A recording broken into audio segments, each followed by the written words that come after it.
Boa noite, uma alegria estar aqui com vocês no sábado, faz tempo que não podemos estar aqui, mas hoje surgiu a oportunidade. Esse ano está fazendo 160 anos da primeira edição do Evangelho segundo o Espiritismo, a primeira obra que materializou a doutrina espírita aqui na Terra foi no ano de 1857, que é o Livro dos Espíritos, 1019 questões. Se não houvesse nenhuma outra obra, mesmo assim a doutrina estaria aqui conosco. Todas as demais são para que nós possamos compreender o que foi trazido pelos Espíritos ali.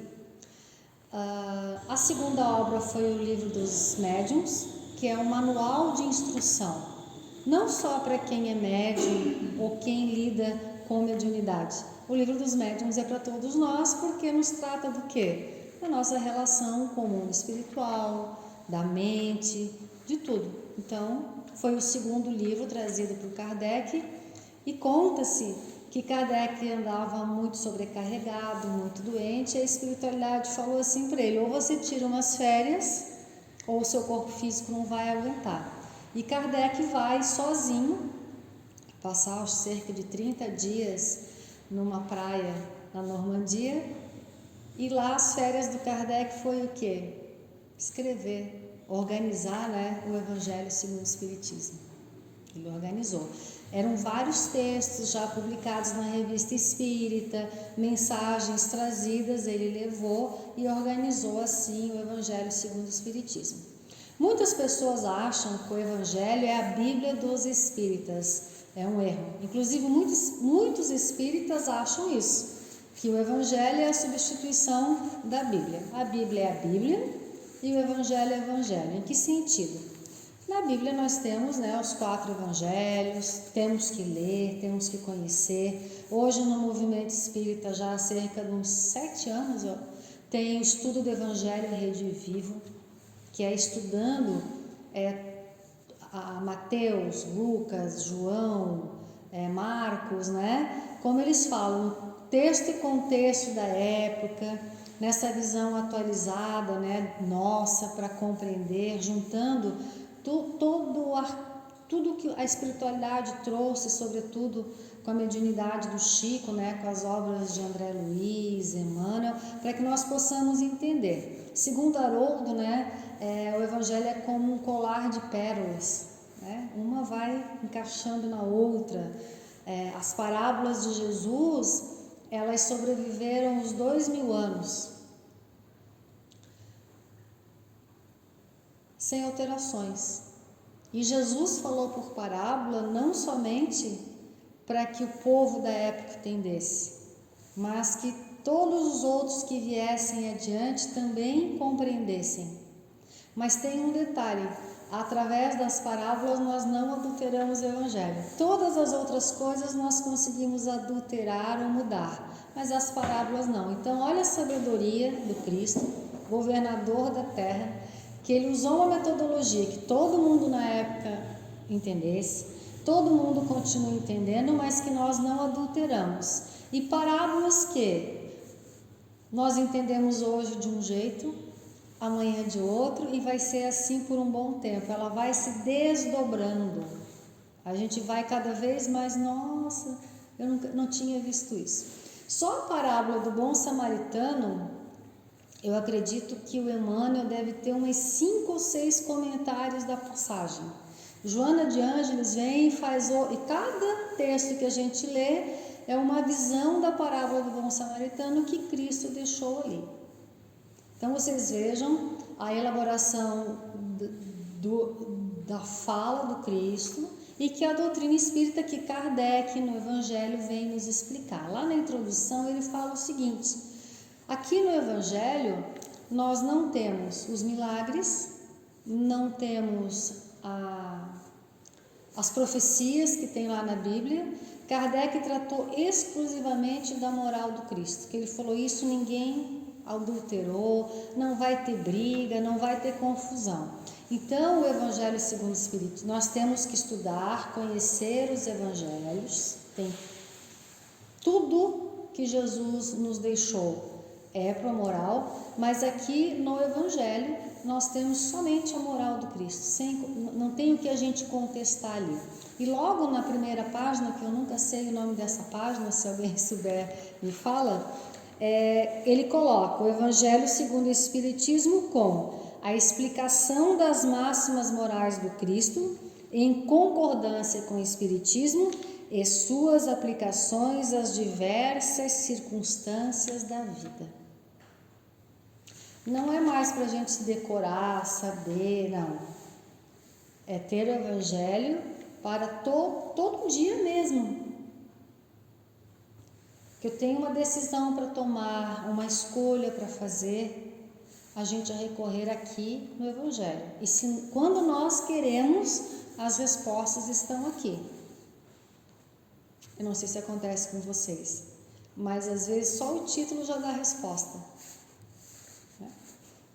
Uma palavra lá no meio quando a gente está com boa vontade e em querer mesmo encontrar a resposta, a gente tem. É uma lei natural, é um processo natural. Então o Evangelho está fazendo 160 anos e algo muito importante também. Os 4 primeiros capítulos do Evangelho são a base da doutrina espírita. Então nós temos a moral do Cristo embasado nos fundamentos da doutrina.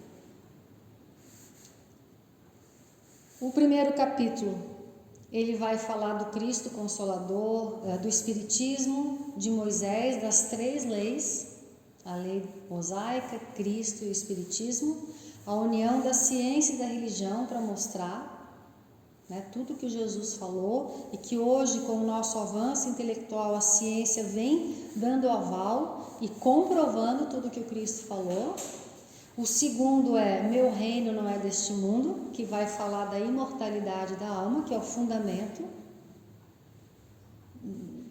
O que Jesus nos propõe de mudança de comportamento só tem fundamento quando nós compreendermos que a vida continua.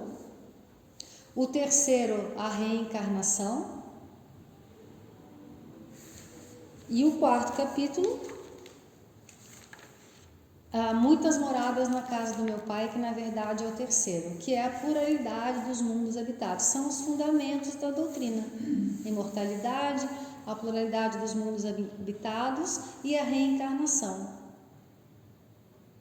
Então, a moral do Cristo aqui está no fundamento da doutrina espírita. Isso que ele falou lá. A moral do Cristo sobre a visão da ótica da doutrina espírita. Então, o Evangelho é isso. 80% do Evangelho, segundo os estudiosos, é o Sermão do Monte. Outra surpresa para mim quando me ensinaram isso, as bem-aventuranças. Então, grande parte está lá, nos ensinando. Os estudiosos nos mostram, inclusive, fazendo analogia, como uma escada. Cada bem-aventurança vai nos mostrando virtudes e depois ele ali termina com sede perfeitos. Vai falar a estranha moral, depois vão outros, tem mais outros capítulos no Evangelho, mas grande parte do Evangelho é o Sermão do Monte. Então, gostaríamos de fazer um convite que os Espíritos falam, que Kardec fala na introdução, que nós não conhecemos o Evangelho de Jesus.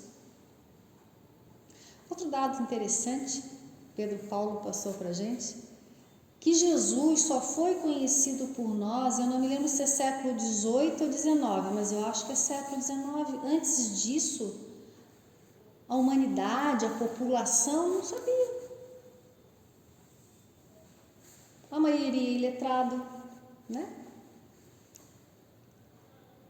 A missa era em latim, A grande parte do mundo ocidental, a maioria era católica.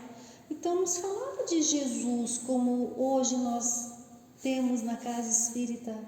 Olha o tesouro que nós temos em nossas mãos. Não é através do Evangelho, do Espiritismo, a gente não tem mais o Jesus na cruz. Porque a grande maioria de nós conhece Jesus como? Nascendo, bebezinho e sendo crucificado. E ele é muito mais do que isso. O Evangelho, acho que foi o Arthur Valadares, Nós temos o nascimento e a crucificação. eles fazem esse movimento de tudo que engloba isso. E o Evangelho vem nos elucidar, nos esclarecer. E os Espíritos falam que é na comunhão com o mundo espiritual, com o mundo encarnado, que nós vamos aperfeiçoar este mundo. E eles nos convidam que nós temos que conhecer Jesus e o Evangelho. E nós não conhecemos. E a gente vai correndo atrás e fica assustado, né, Carlos? Que coisa que como é que eu nunca vi? Como é que eu não conheço isso? Preciosidades, não para o intelectual. O Evangelho não é para nos intelectualizarmos, é para nos moralizarmos. Nós estamos aqui na Terra para nos moralizar. O Jorge Eliahá, numa palestra que eu recomendo para vocês, intitulado Vós Sois Luzes, uma preciosidade ali, mas ele no final fala do objetivo da reencarnação, que é esse nosso aperfeiçoamento. Aí ele fala assim: a gente, antes de reencarnar, não tirou passaporte para ir para Disney. A gente assinou carteira de trabalho. Adorei essa analogia. Porque a gente acha que está aqui. Lá no Livro dos Espíritos, na lei de conservação, os Espíritos falam assim: tudo que tem aqui na Terra, Deus nos concedeu para usufruir. É um direito nosso. Tudo, gente. Tudo aqui a gente pode utilizar. Mas de contrapartida, a gente tem um único dever, que é ficar aqui. Ficar vivo aqui, neste corpo. Porque na nossa faixa evolutiva é aqui que a gente vai fomentar o nosso progresso. Um dia a gente não vai precisar mais reencarnar, nem aqui, nem em outro planeta, mas está longe ainda. E por alguns milênios, eu acho que vai ser por aqui ainda, certo? Pela necessidade ainda nossa, moral e intelectual. Então é dever nosso ficar aqui. Por isso que o Espiritismo elucida as pessoas, esclarece que nós não podemos atentar contra a própria vida, nem nossa, nem de ninguém. Seja, nós temos a campanha permanente da Federação Espírita Brasileira: diga não ao suicídio, não ao aborto, não à eutanásia, não à pena de morte, não à violência. São campanhas permanentes, porque por essa base da lei de conservação, nós temos que estar aqui na Terra e podemos usufruir tudo que nós quisermos. Mas aí os Espíritos nos esclarecem que com o conhecimento do Evangelho, nós vamos perceber que vivemos aqui na Terra, necessitamos do corpo físico, mas não pertencemos a este mundo. E nós nos aferramos aqui, nós não gostamos das mudanças, ficamos doentes, nos sentimos injustiçados, abandonados por Deus. E, no entanto, a doença é inerente ao corpo físico, inerente à qualidade que nós, espíritos, damos a este corpo físico, nossas necessidades evolutivas ainda. Quando nós perdemos um ente amado, muitos de nós ficamos desesperados, revoltados. E enquanto nascer e morrer é da lei da natureza. Então, qualquer perda que a gente tem sonhos, devemos ter sonhos sim, projetos sim, mas quando esses projetos não vão como nós concebemos, nós nos desestruturamos, porque não compreendemos ainda a proposta do que Cristo nos trouxe. Estar aqui, viver aqui, usufruir, mas não pertencemos aqui. E as mudanças são constantes, como as estações do ano. Cada época da nossa vida, às vezes, na mesma semana a gente tem todas as estações. Ou épocas da vida são estações. Eu não sei esse provérbio, eu não consigo decorar. Há tempo de tudo na terra. Começa assim, né? É lindíssimo, é um salmo. Falando disso, há tempo para tudo aqui. E nós temos que aprender isso. Há um momento de lutar pelo restabelecimento da saúde física. Há um momento de lutar pela família. Há um momento de abdicar de sonhos em função de uma pessoa, de várias pessoas. Há um momento de realizar, sim, os seus projetos. Há um momento da saúde plena e de você produzir. Há um momento do lazer. Há um momento do estudo. Um momento do trabalho. Tudo é momento.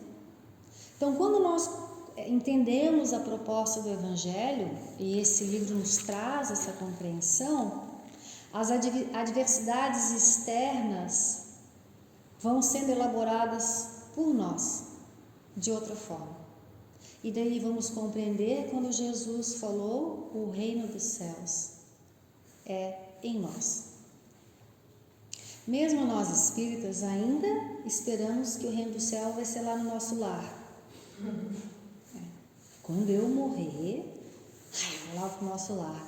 Quando eu vou morrer, a Colônia Esperança de Eurípides Barçanufo tem um hospital que Eurípides Barçanufo fundou para acolher os espíritas. Acho que é para lá que eu vou. A gente chega, muitos de nós, fartos de conhecimento, mas não percebemos o quê? A proposta do Evangelho.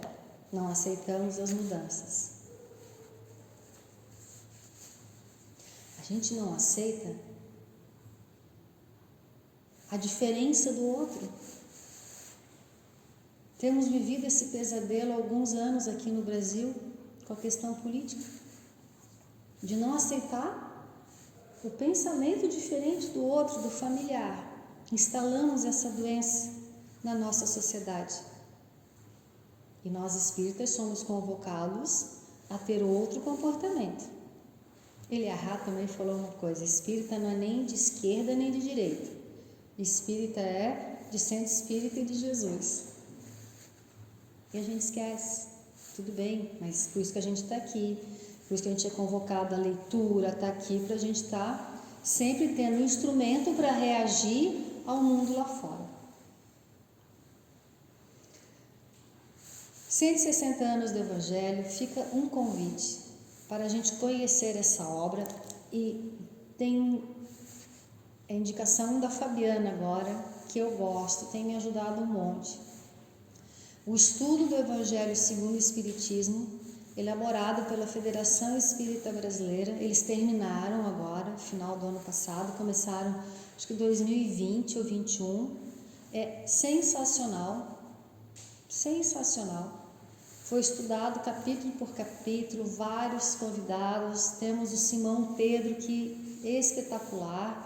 Fica o convite para doses homeopáticas, ir lá, ler, ouvir o que está lá. E o outro convite também, teve o Congresso Espírita no Paraná esse ano, que foi os 160 anos do Evangelho segundo o Espiritismo. Conferência sensacional, mas uma especial do Alessandro, Estranha Moral. Ele vai descortinar um pouquinho de algumas coisas que foram faladas aqui, que nós tiramos de lá. Então fica esse convite. Vamos dar este tempo para nós de estudo da doutrina espírita. Temos nas casas espíritas vários grupos de estudos, mas nada supera o estudo individual dentro de casa. Ivone Pereira, uma grande médium, escritora, psicógrafa, ela dizia que todos os dias, no mesmo horário, ela tirava um momento para a leitura e estudo da doutrina espírita. E quando ela começou a fazer com seriedade mesmo, rotina, a espiritualidade começou a mostrar que eles traziam espíritos para estudar junto com ela. É disciplina, mas a disciplina a gente só consegue quando a nossa consciência desperta, porque daí é algo natural, não é aquela disciplina imposta como uma coisa ruim, é uma disciplina que a gente busca por prazer. Então, um convite diário da leitura. Pode ser do Evangelho, Livro dos Espíritos, pequena, mas com rotina, para que nós tenhamos alimento, o pão do Espírito, para enfrentar as adversidades. Os tempos, a mudança no planeta, na verdade, começou com a vinda do Cristo. A regeneração do mundo começou com a vinda do Cristo, estabelecendo a lei do amor. Mas quando Kardec vai lá na Gênese, fala dos novos tempos, foi a outra virada para essa transição planetária, que não tem data. Por que não tem data? Porque depende de nós. Meu, Fidelis, teu. Vai ser o somatório da transformação íntima que vai estabelecer esse mundo diferente. Então, por um bom tempo, o navio vai balançar. Está balançando e vai balançar mais. Nossa, que não é. O navio vai balançar, o que a gente faz? Tem que segurar um pouquinho mais e confiar no timoreiro. Quem é o timoreiro? Jesus. Mas tem que ser um Jesus aqui, gente. O Evangelho tem que estar aqui. Tá bom, Senhor? Seja feita a vossa vontade, segura. E encerrando com o Eliahá, que agora estou na temporada do Eliahá, muito interessante, uma obra muito boa, Parábolas de Amor. Eles compilaram algumas falas dele e colocaram no livro, mas também dá para procurar no YouTube, gratuito, essas palestras. Mas a parábola do joio e do trigo. O trigo e o joio crescem junto, e Jesus traz essa parábola, né? Uma analogia. Mas quem planta, o joio cresce com o meio do trigo. Ele não é tirado antes da época, porque eles são iguais, semelhantes. Então deixa crescer na colheita, né? Hoje em dia já tem as máquinas, mas vamos no modo antigo, botava ali, chacoalhava, jogava para cima. O que acontecia? O trigo, nesse chacoalhar, a palha dissipava e o grão caía na peneira. O que acontece com o joio? Se dissipa, é só pó, não tem conteúdo. Então Eliahá fala que estes tempos que nós estamos vivendo, a gente está sendo chacoalhado. Cada um de nós aqui, não tenham dúvida, cada um de nós aqui, mesmo eu e Fidelis aqui, serenamente, né? Está chacoalhado. A gente está sendo chacoalhado para que o joio e o trigo que há em nós possa ser separado. Que grão está caindo na nossa peneirinha? Porque é com esse grão que nós vamos plantar a nossa colheita para o dia de amanhã. Se é só joio, vamos correr atrás e procurar o verdadeiro trigo. E se está acontecendo isso com o indivíduo, também com a coletividade, porque a coletividade é reflexo nosso. A gente tem que entender isso. A guerra que tem lá, que nos choca na televisão, é reflexo da nossa guerra ainda, da nossa violência interna. Nós alimentamos aquilo. As catástrofes que estão acontecendo, não é só aqui no sul, basta olhar a televisão em outros lugares também é reflexo do nosso cuidado com o corpo físico e com o planeta. Ah, mas eu não posso fazer. Podemos, pequenas ações. Atenção aos nossos governantes, porque nós criticamos os nossos governantes, mas não colaboramos, não apoiamos, não cobramos positivamente falando. Então vocês vejam que tudo está em nós. Eu costumo brincar que ser espírita é chato. No final a culpa não, né? A responsabilidade sempre cai um pouquinho para nós. E o Evangelho nos esclarece tudo isso. São 160 anos, ele não está ultrapassado. E nós não entendemos grande parte do que está aqui e nas obras que os Espíritos nos trouxeram. Então, se o mar está balançando, E se nós queremos ser robustos para poder segurar e a fé para confiar no Cristo, nós temos que ter este alimento. Ninguém vai fazer isso por nós. Estamos aqui essa noite porque nós queremos estar aqui. Que possamos fazer isso, de buscar o conhecimento porque eu quero, porque eu já tenho conhecimento. A casa espírita é um suporte. Os espíritos nos apoiam, nos auxiliam, mas a nossa parte ninguém pode fazer. Porque nós temos que assumir a responsabilidade das nossas escolhas. Nós estamos aqui para aprender a escolher.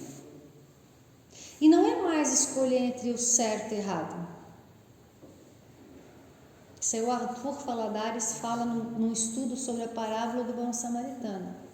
Nós aqui já sabemos o que é certo e errado.